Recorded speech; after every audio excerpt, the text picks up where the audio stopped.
अब मैं आपसे एक बात कहती हूं, धीरेन्द्र शास्त्री को मैं ना तो एंडोर्स कर रही हूं, ना मैं उनके खिलाफ बोल रही हूं। धीरेन्द्र शास्त्री की एक अपनी फॉलोइंग है, वो कथा कहते हैं, लोग उन्हें सुनने जाते हैं, पहली बात। दूसरी बात, आप उनके लिए हुए पैसे को अंडर द टेबल कहते हैं। मैं सिर्फ ये कहती हूं, मैं ये पूछना चाह रही हूं, यहां पर बैठे हुए हर्षवर्धन जी, मैं सिर्फ ये पूछना चाह रही हूं कि वक्फ के नाम पर जो वक्फ कर दी गई जमीन, जो वक्फ बोर्ड को दे दी गई जमीन, उस पर कोई सवाल नहीं है, वो दान कर दिया गया। मैं क्यों पूछ रही हूं ये सवाल?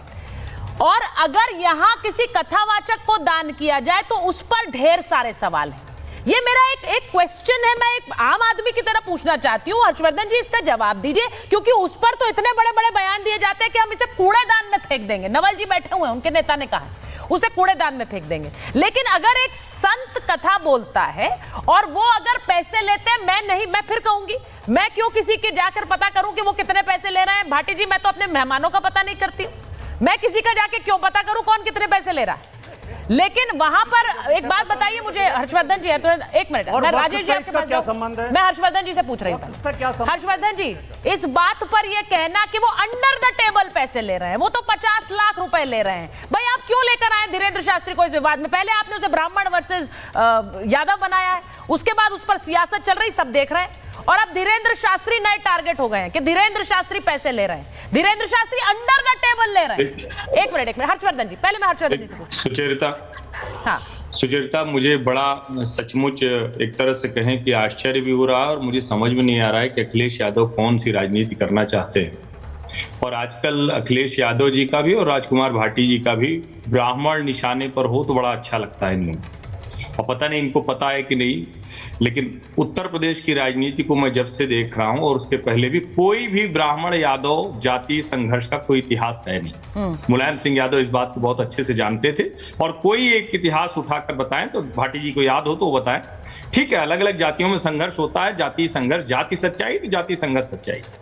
जो इटावा के उस गांव में हुआ था वो नीच कर्म हुआ था, जो कथावाचकों के साथ हुआ, और जो कथावाचक फर्जी आधार कार्ड बनाकर जाति छिपा कर रहे थे वो भी नीच कर्म था। दोनों की कानून ने सजा दी, दोनों के एफआईआर हुए, दोनों में गिरफ्तारियां हुई। उसके आधार पर जो अखिलेश यादव ने बुलाकर सम्मानित किया, अब वो क्या था वो ईश्वर जाने।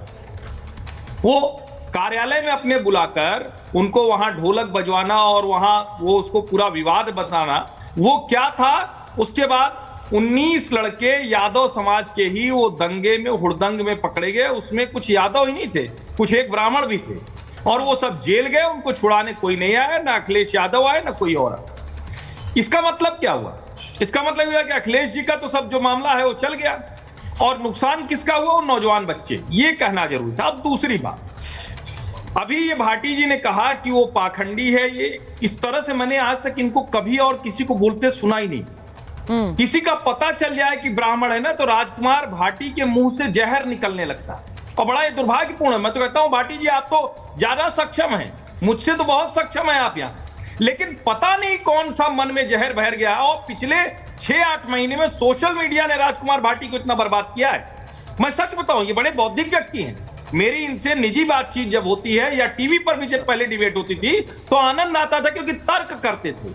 अब इनके दिमाग में कुछ भर गया है, जो शायद इस वक्त की कंपल्शन हो गई सभी प्रवक्ताओं की, तो ये संकट है। लेकिन अब 2 लाइन से बोल देता हूं, क्या समाजवादी पार्टी में हर व्यक्ति भाटी जी की तरह ऐसे राष्ट्रीय प्रवक्ता बनकर टीवी पर चमक सकता है?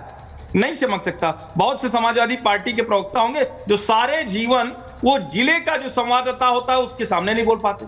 क्या समाजवादी पार्टी का कोई व्यक्ति, जैसे व्हाइट हाउस में, सुचेता मैं पूरा कर लूं, 5 लाइन बोलूंगा, 5 लाइन।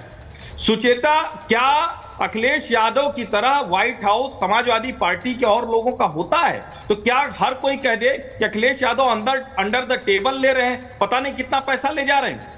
क्या कथावाचक जो है, एक छोटा कथावाचक होगा, कम पैसे लेता होगा, एक कोई पुजारी होगा जो कम पैसे में कथा करा देता होगा? पुजारी सही में बड़े कम पैसे में कथा करा देते हैं। भाटी जी भी हमको लगता है, पता नहीं सुनते हैं कि नहीं सुनते। हम लोग के यहाँ तो जो पुजारी आते हैं, हमारे जात के आगे उपनाम भले लगा हुआ है, लेकिन हम लोग कथा नहीं कराते हैं। कथा कराने वाले नहीं मिल रहे, मंदिरों में पुजारी नहीं मिल रहे। इसी घृणा, इसी नफरत, इसी जहर की वजह से जिस भी ब्राह्मण की थोड़ी सी स्थिति ठीक हो रही है, वो अपने बच्चों को दूसरे काम में लगा रहा है। लेकिन कमाल की बात ये कि जब बाबा बागेश्वर जैसे इतने प्रतिष्ठित संत, मैं फिर कह रहा हूं, अगर कोई पाखंड है तो आप उसको चुनौती दीजिए, आप उसको लड़िए जाके, लेकिन जो भरोसा कर रहे हैं अगर वो आकर कहे तो कहिए।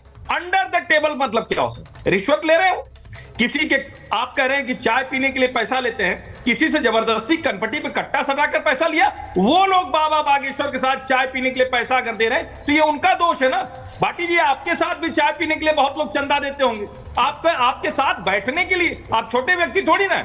ये जो आप खतरनाक काम भाई, ये मुझे लग रहा है हर्षवर्धन जी बहुत सरल भाषा में बहुत सही बात कह रहे हैं। भाटी जी, इसको समझ लीजिए।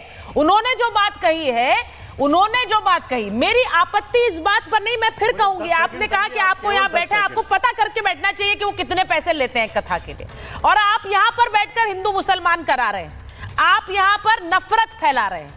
मुझे नहीं समझ आता। मैं हर्षवर्धन जी से इस बात में सहमत हूं कि भाटी जी पिछले कुछ महीनों में तो आपको कुछ हुआ है, वो कह रहे हैं सोशल मीडिया का इन्फ्लुएंस है ये, उस सोशल मीडिया के इन्फ्लुएंस से थोड़ा निकल जाइए भाटी जी, हम लोग आराम से बात कर पाएंगे, क्योंकि वो सोशल मीडिया के फॉलोअर्स के चक्कर में ना हम वही बात कहते हैं जो उन्हें अच्छी लगती है, लेकिन जो दिल से निकली बात है उसे कहिए, दिल से निकली बात को कहिए। मैं एक बार मैं पूछ रही हूँ, नवल जी भी बैठे हुए, नवल जी के पास, राजेश जी को लीजिए स्क्रीन पर। राजेश जी, उन्होंने कहा कि हर कोई कथा नहीं कह सकता है, हर कोई अगर कथा कोई पैसे ज्यादा ले रहा है। नहीं सुचेता, एक लाइन आप सवाल पूछिएगा, बोलिए। एक तो ये कहना बंद कीजिए भाई, भारत में हर कोई कथा कहता है, ये झूठ फैलाने का काम क्यों हो रहा है? मैं सहमत हूं, कहता है, कह नहीं सकता, मैं पूरी तरह सहमत हूं। कोई मुरारी बापू की, यहाँ तक कि स्वामी रामदेव जी की कोई जाति पूछ के करता है, देखिए लगा के लोग उनके चरणों में झुके रहते हैं, और ये मुझे लगता है हमारी भी जिम्मेदारी है सर।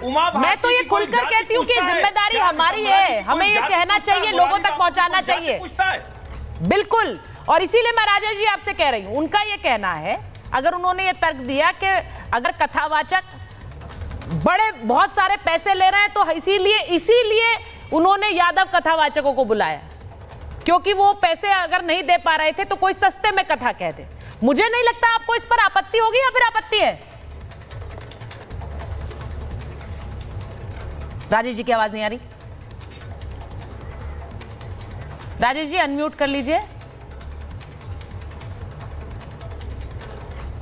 राजेश जी की आवाज नहीं आ रही। सुन पा रहे हैं मुझे? नहीं सुन पा रहे? जी बिल्कुल सुन पा रही हूं, बोलें प्लीज।